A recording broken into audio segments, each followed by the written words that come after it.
Hey guys, it is Carly here bringing you your Tuesday review on body bags. It is week 249, and for today's review I kind of went with something a little bit basic. You know, I try to do different things on this channel, but last night I just was kind of tired and didn't feel like watching something totally new to me, so I revisited a film that I honestly haven't seen in years, so it was nice to rewatch it, and that is Final Destination Part 2. Now, Final Destination 2, if you haven't seen the first one, you should definitely watch the first one first, but Part 2 takes place, I believe it is exactly a year after the events of the first movie.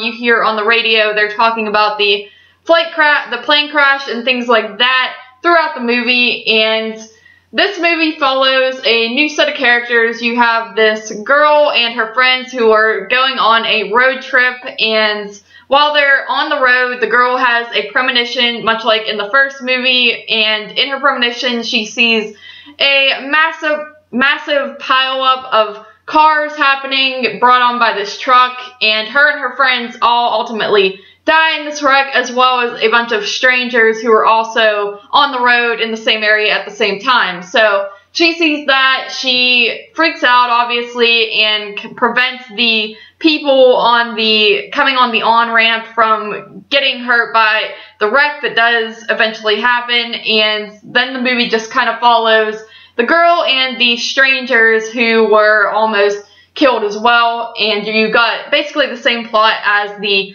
first movie, where you just have these people who are trying to avoid death and at the same time find out why it is that this is happening and how they can prevent it from happening. So that is the story here. Like I said, it's very similar to the first movie's plot. I mean, it should be because it's the same franchise and everything. I will say right off the bat, I do like how there is some continuity going on in this movie compared to the first one, because, you know, spoiler alert, if you haven't seen the first one, everyone besides one character dies at the end, and this movie, like I said, is a whole new set of characters, but they try to connect it to the first one by first making it a year after the plane crash in the first one, and then you have the character, Ali Larter's character, I believe her name was Clear. She comes back in this movie to try to help out this new group of people, because she is also still haunted by what happened. She is staying in a mental institution to try to avoid death in any way possible. So I think it is cool they do try to connect it to that, as well as there is a way to actually connect stuff that happened in these people's lives that connects them to each of the characters in the first movie. You know, it might be a little unbelievable how all these people just happen to somehow be connected to the people in the first movie, but like I said, I still find it to be pretty solid, because, you know, with a franchise like this, you could definitely see how they could kind of go off and do a totally different story and things like that, but I am someone who does like to see connections throughout a franchise. I can't stand it when stuff just gets ignored and they just basically are remaking the first movie, so I give it props for that.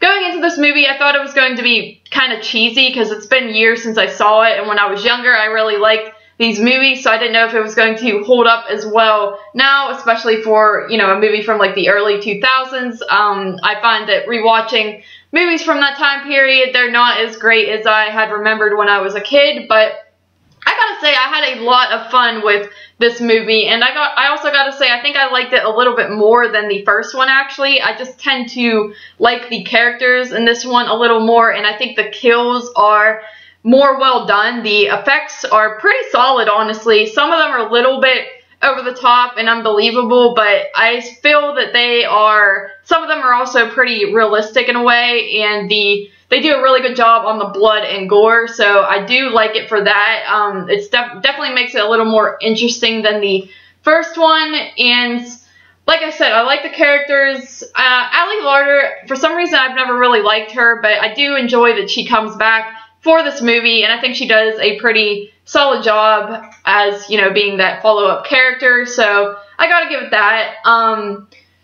Yeah, like I said, it's definitely not a bad movie. Definitely holds up today, because, you know, like I said, some of these movies I just do not think are as great as I did when they first came out, or when I was a little kid growing up in the early 2000s, but this one, I gotta say, definitely surprised me because I thought it was going to be one of the cheesier films I wasn't going to care for now, but I really, really enjoyed it. The only issues I really have are just the cheesiness kind of in dialogue, and some of the effects aren't overly fantastic, and also the ending is takes a very cheesy type of turn.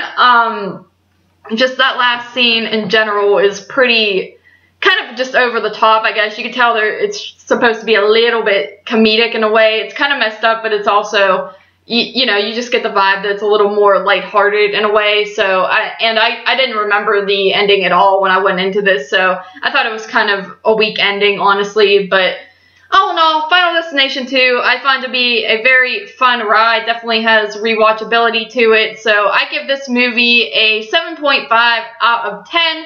Thank you guys for joining me for this Tuesday review, and I will see you next